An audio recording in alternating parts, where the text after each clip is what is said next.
El día de hoy vamos a abordar entonces el tema de el Chapo Isidro, ¿no? Entonces, sin más preámbulo, me gustaría que habláramos un poco de quién es Fausto Isidro Mesa Flores, alias el Chapo Isidro. Bueno, agradecido por la invitación y es un perfil bastante interesante, un tanto fuera de lo común, de lo que ya venimos o estamos acostumbrados en estas figuras criminales en México. Isidro nace en Guasave, Sinaloa, una tierra por tradición orientada hacia el crimen organizado. Poco a poco, este joven, durante las primeras etapas de su vida, durante las primeras etapas de su juventud, comienza a desarrollar una afición por estos grupos del crimen organizado. Entonces, él comienza su carrera criminal, avanza escalando primeras etapas en el sicariato, en el halconeo, como lo conocemos ahora, y también haciendo diversas actividades para algunas bandas de crimen organizado. El Chapo Isidro tiene una mayor relevancia a la hora de entrar con los Beltrán Leiva. Fue una cuna criminal para él, porque ahí es donde comienza su verdadera carrera ya como una figura importante dentro del crimen organizado. Recordemos que los Beltrán Leiva estaban unidos con el cártel de Sinaloa en lo que se conocía como la Federación. Era un grupo, era una alianza estratégica muy poderosa que durante los 90 estuvo prácticamente amasando y creando la figura de ambos carteles que más tarde se separarían. Las autoridades mexicanas comienzan diversas acciones para tratar de acabar con esta federación, pues los Beltrán Leiva son los primeros que empiezan a caer. Entonces fue mano derecha de Alfredo y Arturo Beltrán Leiva. Cuando cae, él decide no unirse ni seguir al Chapo Guzmán, sino quedarse con el remanente del ya aminorado cártel de los Beltrán Leiva. Entonces, cuando él se queda con ellos, comienza a ganar aún más confianza. Lo tomaron como un gesto de lealtad. Y pues bueno, a Héctor Beltrán Leiva, que era uno de los sobrevivientes de esta dinastía criminal, pues le agrada bastante la forma en cómo empieza a desenvolverse dentro de la estructura criminal. Entonces, cuando caen los hermanos que ya habíamos mencionado, acusan al Chapo Guzmán de entregarlos y comienza una rivalidad entre ex colegas, entre coequiperos. Esta vendetta que comienzan a hacer entre unos y otros se registró como uno de los episodios más violentos de Sinaloa. Como este hombre, este sujeto, comienza a mostrar bastantes talentos en cuestión de comando, en cuestión de acción, él crea un brazo llamado los Mazatlecos. Este brazo armado estaba enfocado en pelear contra el Mayo Zambada y el cartel de Sinaloa, incluido en ese tiempo el Chapo Guzmán, perdón. Desde ese momento se empezaba a considerar uno de los principales antagonistas al Chapo Guzmán. Es una figura que en México pues no se le veía algún enemigo que peleara al tú por tú. Este hombre, el Chapo Isidro, comienza a crear esa fama, comienza a crear esa figura, pero lo hace de una manera bastante inteligente y interesante. Él se mantiene un poco más aislado, un poco más en la sombra, vamos a decirlo así, en esta dinámica criminal.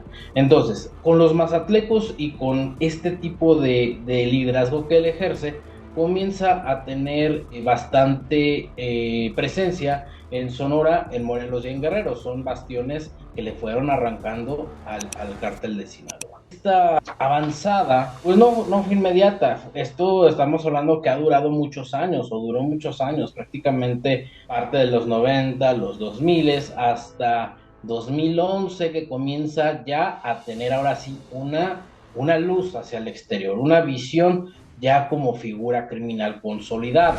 Porque cuando cae Héctor Beltrán Leiva, el Chapo Isidro va a escalar la estructura criminal y ahí es donde el FBI dice, ah caray, aquí tenemos un importante perfil. Cuando Héctor Beltrán Leiva cae por acciones de la justicia mexicana, el que toma las riendas prácticamente de esta organización criminal es el Chapo Isidro. Al tener el control del cártel de los Beltrán Leiva, o lo que quedaba del cártel de los Beltrán Leiva, comienza a hacer otra serie de acciones que lo ponen en la mira del FBI. Esas acciones son alianzas estratégicas, que estas figuras criminales están conscientes del poder que tienen sus enemigos. Entonces comienzan estrategias de unión, comienzan estrategias para crear alianzas para poder pelear directamente ya sea contra el gobierno o contra otros grupos rivales.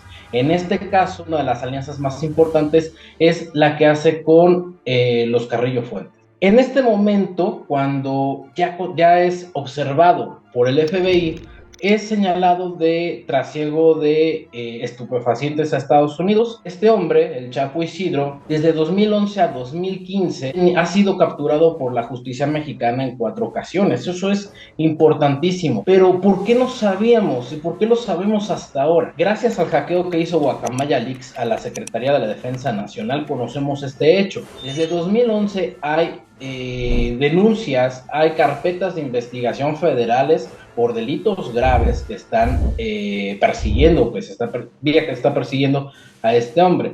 Entonces, si no fuera por el hackeo que sufrió la Sedena, la Secretaría de la Defensa Nacional, no nos hubiéramos enterado de la figura emergente que es este hombre. Después del hackeo, diversos medios informativos y sobre todo de renombre en el norte del país comienzan ya a señalarlo. De hecho, pues a partir de ello, pues conocemos ya la ficha roja del FBI, conocemos la forma en cómo trabaja y cómo opera.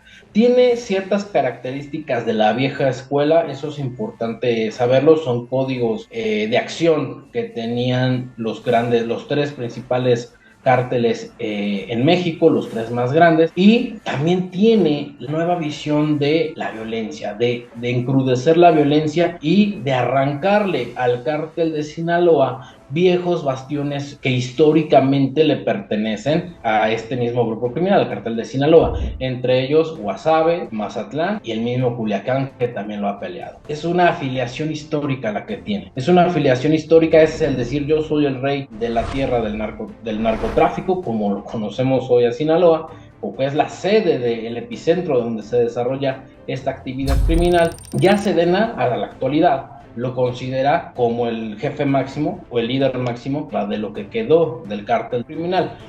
Le iban a dar el reconocimiento como líder, pero él también ha creado sus propias facciones. Vamos a considerarlo como brazos armados dentro del propio esquema del cártel que heredó.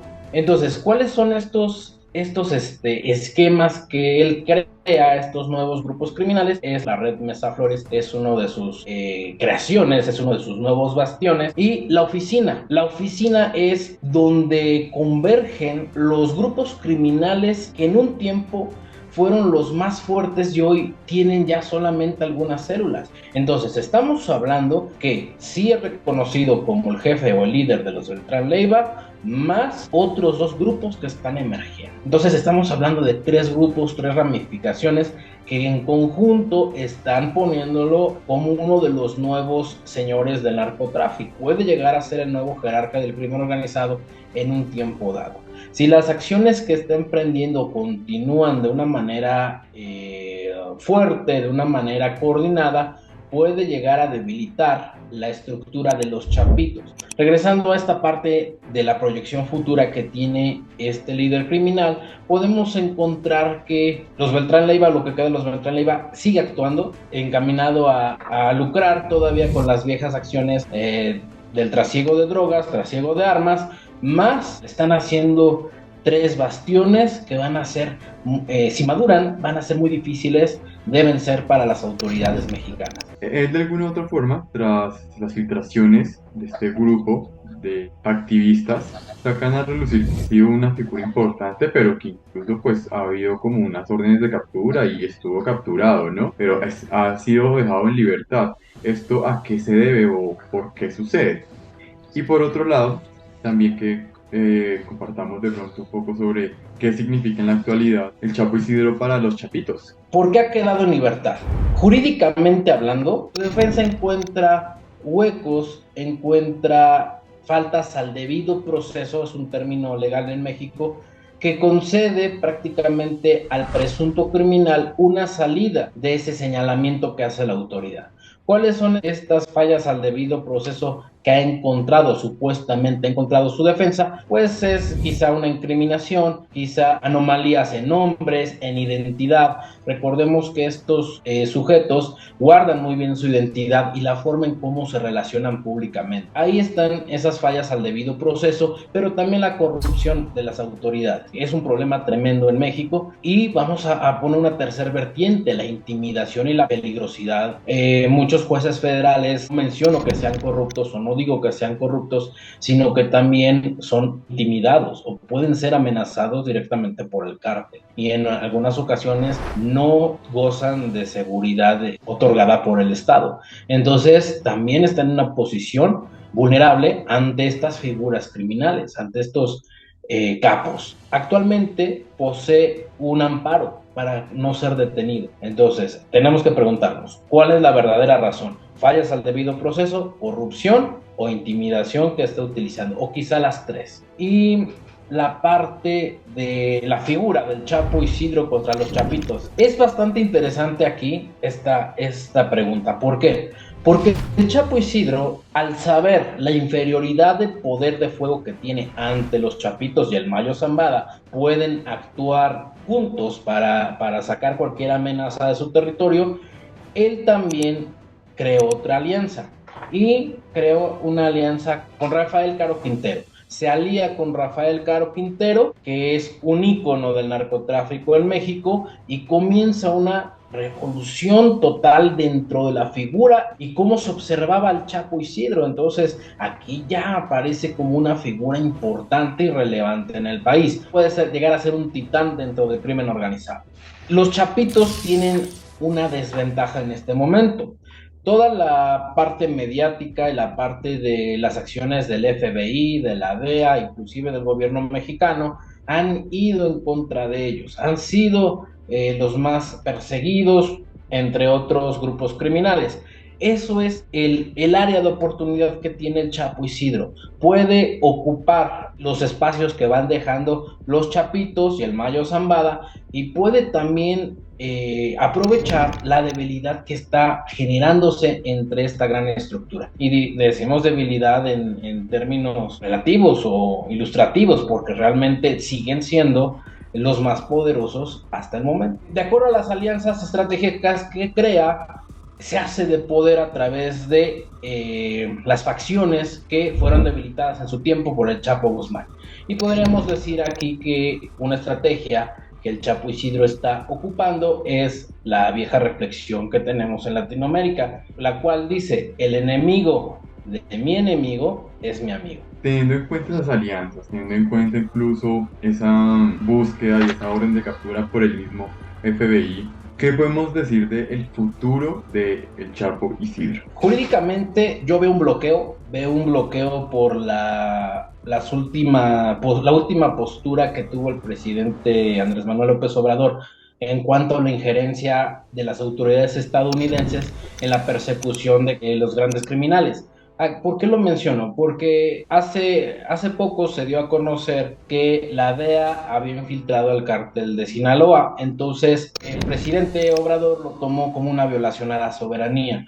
Desgraciadamente es muy delgada la línea entre interacción, entre cooperación y entre injerencia de un gobierno extranjero, sobre todo de las características que tienen los Estados Unidos y de las características que tienen las instituciones como la DEA, el FBI y la CIA. Pero no le veo un futuro a que sea aprendido. Realmente existe un amparo para evitar cualquier acción penal en su contra y por lo tanto cualquier orden de captura. Esa sería la parte legal, está protegido la parte legal. En la parte de las alianzas lo veo fortalecido, lo veo creciendo y también ha avanzado gracias a la violencia que ha ejercido y a los enemigos que ha derrotado en el camino. Y por último, ¿qué le esperaría en el futuro? Si se conduce con esa sobriedad y sigue siendo una figura cautiva, vamos a decirlo de esa manera, sí lo veo como uno de los principales jefes criminales en el país y como un relevo generacional, eso también es importante mencionarlo. Ya estamos en el relevo generacional de los grandes carteles y de las nuevas mafias. Estamos ante un actor que está en pleno apogeo del relevo generacional. Esa sería mi visión hacia este individuo. Bueno, pues Eric, muchas gracias por permitirme este espacio.